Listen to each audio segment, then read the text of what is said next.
नमस्तेऽस्तु महामाये श्रीपीठे सुरपूजिते शङ्खचक्र गदाहस्ते महालक्ष्मी नमोऽस्तुते।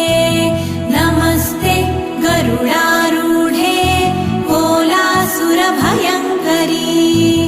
सर्वपाप हरे देवी महालक्ष्मी नमोऽस्तुते।